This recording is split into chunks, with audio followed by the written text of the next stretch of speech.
good afternoon. My name is Novita with NPM 24406010111 and with my partner is. Hello, my name is Kayla Farah and NPM is 24406010009.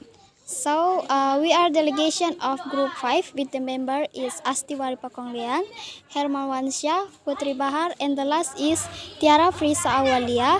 And today we want to interviewing the business of field education. So let's move to the video. Baiklah, pada kesempatan kali ini kami sudah bersama salah satu anggota yang akan kami wawancara. Baiklah, sebelumnya bisa perkenalkan diri, Bu? Bisa, baik, nama saya Nurul Asikin SPD. Saya adalah pendiri bimbingan belajar Al-Farizi. Mungkin bisa dibilang kepala yayasannya lah, gitu. Nah, untuk bimbel Al-Farizi sendiri, ini langsung perkenalan kah? Ya. Atau mau tunggu ditanya langsung aja? Ya, untuk bimbel Al-Farizi sendiri ini berdiri pada tahun 2012. Jadi sekitaran untuk sekarang sudah 12 tahun ya berdiri ya. Kemudian untuk bimbel Al-Farizi sendiri ini bergerak di bidang jasa, terutama bidang pendidikan. Kalau bisa tahu, ini kan setiap usaha dibangun tuh pasti ada tujuannya. Nah, kalau untuk bimbel ini tujuannya itu? Kalau untuk tujuannya itu ya tentunya ya untuk memperoleh keuntungan sudah pasti. Nah, selain itu selain dari untuk memperoleh keuntungan juga untuk membuka lapangan pekerjaan. Jadi peluang untuk anak-anak mungkin yang mahasiswa yang butuh sampingan lebih terbuka ya untuk bisa cari pengalaman di sini juga seperti itu. Nah, kalau keuntungannya kalau tujuannya sendiri ke murid atau ke siswa itu pastinya untuk memberikan bimbingan pada murid-murid kami untuk bisa mencapai prestasi akademik atau hasil belajarnya agar lebih maksimal gitu. Jadi tujuannya bukan hanya untuk di kami saja, tapi untuk peserta didik juga gitu. Terus kalau bisa tahu berapa orang sih anggota usaha yang ada di sini? Anggota usaha kalau pendirinya kan jelas satu ya. Kalau tenaga pengajar mungkin ya. Tenaga pengajar di sini sekitar dengan saya sendiri ada 12 kayaknya. Kalau saya nggak salah ya sekitar itu, jelas lebih di atas 10. Baik, kalau bisa tahu gimana sih struktur organisasi di sini? Untuk struktur organisasinya,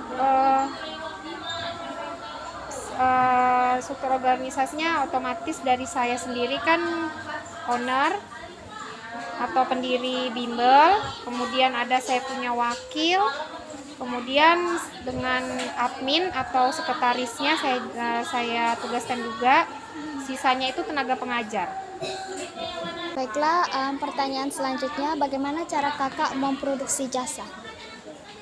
Memproduksi jasa, kalau barang kan kelihatan ya kita memproduksi, tapi kalau jasa nih ya cara kita mengajar. Jadi kita kan menerima siswa atau siswi di sini.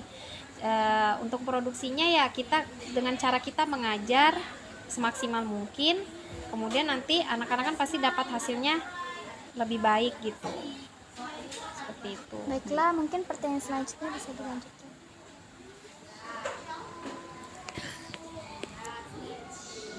Bagaimana usaha kakak mendistribusikan jasa, siapa saja target pasar atau konsumen dari bimbingan belajar kakak? Kalau target pasarnya anak-anak sekolah ya, pasti dari mulai pra SD sampai SMP. Jadi di sini cuma sampai sekolah menengah pertama aja. Seperti itu. Bagaimana mendistribusikannya? Ya, kalau distribusi itu menyalurkan ya. Iya. Dari mulut ke mulut sih yang pertama.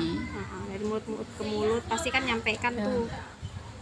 Gitu. Karena kalau barang kan distribusi kan pasti lewat agen-agen. Kalau kami ya dari orang tua inilah nyampaikan, oh di sini bagus, lesnya di sini masuk gitu, daftarkan anaknya. Oke.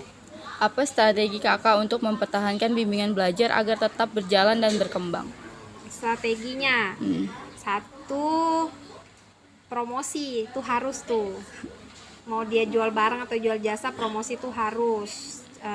Promosinya harus menarik. Kemudian kami promosinya melalui sosial media seperti Facebook dan Instagram. Tuh. Apakah ada kesulitan dalam mencari atau mempertahankan pengajar berkualitas? Oh ya, yang tadi belum selesai ya. Ya. Yang pertama tadi apa? Strategi. Caranya mempertahankan. Yang kedua itu dengan cara menjaga kualitas bimbel, seperti cara mengajarnya tenaga pengajar kami, kemudian metode-metodenya yang digunakan juga harus menarik. Itu ya, supaya bimbel ini tetap bertahan.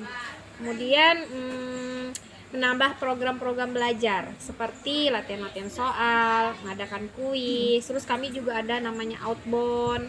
Nah, itu salah satu cara mempertahankan supaya bimbel ini tetap stay, tetap terlihat. Tadi apa tadi berikutnya? Apakah ada kesulitan dalam mencari atau mempertahankan pengajar berkualitas? Sulit. Ada kesulitannya. Apa ya? Tenaga pengajar yang sekarang nih kan kebanyakan kan rata-rata orang bilang anak gen apa ya sekarang, gen. Jadi mereka itu, ini kan kita bicara jujur ya, mereka nih tipikal anak yang mungkin bisa dibilang ada sedikit manja ya, nggak semua tapi rata-rata. Jadi ngajarnya tuh kurang maksimal gitu, agak malas-malesan. Kemudian banyak izinnya, terus cara mengajarnya juga kurang kreatif, tidak disiplin waktu. Nah, seperti itu. Jadi itu sulit betul mempertahankan, mencari tenaga pengajar yang berkualitas tuh sulit. Jadi kalaupun ada yang di sini tuh pasti sudah yang memang kakak pilih benar-benar. Jadi kalau kakak maksudnya nggak suka nih cara ngajarnya, paling sebulan aja udah kakak. Gitu. Nanti kita cari lagi. Ya haruslah kan, karena kita kan membimbing anak-anak gitu. Nah, kan sama orang tua nitipkan anak di sini supaya pintar. Kalau kita ngajar main-main, Betul. seperti itu. Terakhir, Sulit sih sekarang. terakhir kak, ini tentang buat jurusan, bisa metode apa yang biasanya digunakan? Kalau itu saya ini kan mungkin bisa dengan tenaga pengajar saya ya untuk metodenya, karena saya sudah nggak pernah udah ngajar bahasa Inggris. Oke, Kak. Saat ini saya sedang bersama tenaga kerja di Bimbel Al-Farizi, yaitu Salsabila. Oke Kak, saya akan menanyai metode apa yang biasanya digunakan dalam mengajar bahasa Inggris di bimbingan belajar ini. Apakah ada alat bantu atau media khusus yang digunakan dalam pembelajaran bahasa Inggris seperti aplikasi, video, atau permainan? Oke, terima kasih. Kalau untuk setiap tenaga pengajar mungkin beda-beda ya, tapi kalau khusus saya sendiri, saya pribadi menggunakan metode fun-based learning, yang dimana yang kita utamakan itu moodnya anak-anak terlebih dahulu. Jadi kita pastikan dulu adik-adiknya itu senang belajar, jadi mereka kalau belajar juga nggak terpaksa. Nah, jadi cabang dari metode fun-based learning sendiri itu kalau saya khususnya memberikan seperti storytelling atau memberikan, kalau alat peraga paling cuma kayak ini ya, kasih lihat misalnya gambar tikus seperti apa, lebih ke media visual aja sih Mbak. Terus kalau ini juga kadang saya kasih kayak kuis kecil-kecilan untuk anak-anak. Nanti kalau misalnya yang bisa jawab atau saya bagi kelompok terus kelompoknya menang, itu dikasih ada yang ciki-ciki kecil-kecil yang kayak gitu-gitu aja.